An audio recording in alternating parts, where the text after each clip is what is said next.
How easily can you pick out a pattern from this jumble of letters? For some people with synesthesia, it may be very easy to see that the H's form a triangle. In this video, we'll be exploring the phenomenon that makes this possible. Synesthesia is a neurological condition in which stimulation of one sensory modality also gives rise to an experience in a different modality. This means when someone with synesthesia senses a certain stimulus, their brain automatically perceives a different feeling to go along with it. For example, Dorothy perceives the letter A as red and the number 6 as blue, even though they are both printed in black. Different subtypes of synesthesia combine the input of one sense with one or more other perceptions. Lexi senses the taste of apple in her mouth when she hears the name Marissa. Emily sees a dance of colors when she listens to her favorite song. Synesthesia isn't just hallucination or the result of an overactive imagination. True synesthesia fits some critical requirements. First of all, it is involuntary and automatic. This is why a synesthete would be able to find the triangle of H's in a matter of seconds, while a non-synesthete must slowly differentiate the black letters by their shape. Secondly, synesthesia is experienced, not imagined. The synesthete's brain develops from childhood and creates associations that stick. Consciously choosing a certain letter to invoke a certain color is not characteristic of synesthesia. Finally, associations due to synesthesia are consistent over time. Simon Baron-Cohen, a key studier of the condition, directed a test that asks synesthetes to describe their color perceptions of each of 100 words. They then gave the same test as a pop quiz a year later and found the subjects were consistent about their pairs of responses 90% of the time.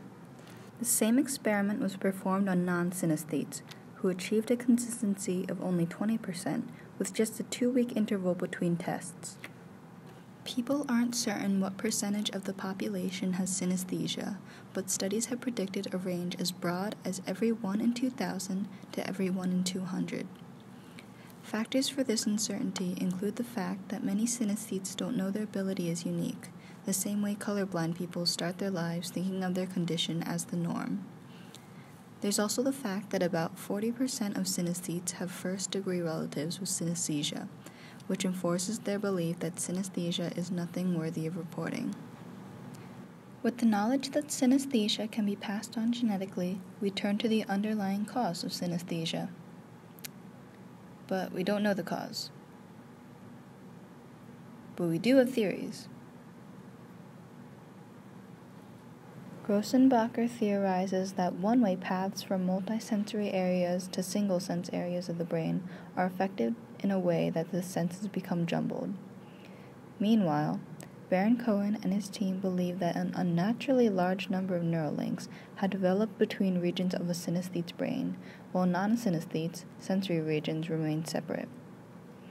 Conversely, one theory speculates that humans are born with the neural means for synesthesia, but as most people grow up, these pathways are severed.